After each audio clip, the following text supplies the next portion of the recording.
دیکھو، معافی ہوتی ہے عذر کی، معافی ہوتی ہے معذوری کی، غفلتوں کی معافی۔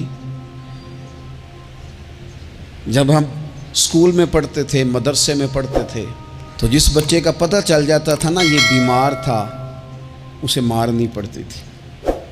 جس کا پتہ چل جاتا تھا نا کہ اس کے گھر میں کوئی پریشانی آ گئی تھی، اسے مارنی پڑتی تھی۔ غصہ دلانے والی بات یہ ہوتی تھی کہ گھر والے کہتے تھے کہ ہم نے تو بھیجا تھا، صبح تیار کر کے بیگ دے کے اس کو روانہ کیا تھا، اور جب پتہ چلتا تھا نا کہ یہ آیا نہیں، وہاں بیٹھ کر وقت گزارا، وہاں بیٹھ کر وقت گزارا۔ اب یہ وہ مسئلہ تھا کہ استاد اس پر یوں ہوتا تھا کہ جس طرح وہ پورے جلال میں آ گئے۔ اس بات نے انہیں اتنا غصہ دلا، وہ تو بیٹھا رہا، جان بوجھ کے نہیں آیا۔ اس کو شدید مار پڑتی تھی۔ جب ہم بڑے ہوئے، کتاب و سنت کو دیکھا تو کچھ چیزیں عجیب سی سمجھ میں آئیں۔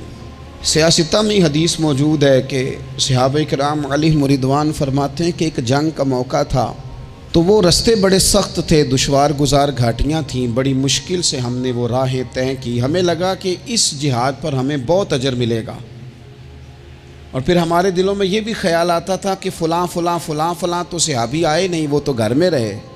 اللہ کے محبوب صلی اللہ تعالیٰ علیہ وسلم نے ہمارے ان خیالات کو بھانپا اور کریم فرمانے لگے تمہیں اس جہاد پر بڑا اجر ملے گا، لیکن یاد رکھنا تمہارے کچھ بھائی ہیں جو گھروں میں بیٹھے ہیں، مجبوریوں نے، آزمائشوں نے، پریشانیوں نے، عذر نے انہیں آنے نہیں دیا۔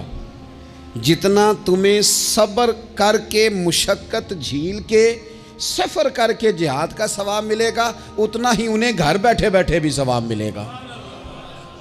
آئے نہیں، یہ کس بندے کا معاملہ ہے جو عذر والا ہے؟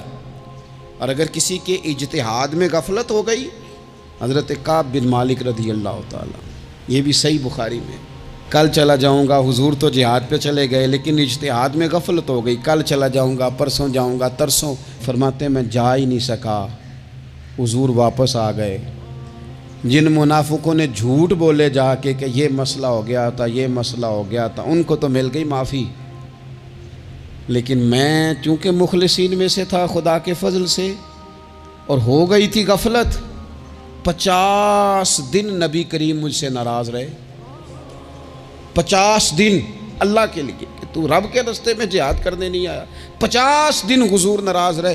فرماتے تھے مدینے کی گلیاں میری تھیں، سب میرے اپنے تھے، پر کریم جو ناراض تھے تو کوئی پھر سلام بھی نہیں لیتا تھا۔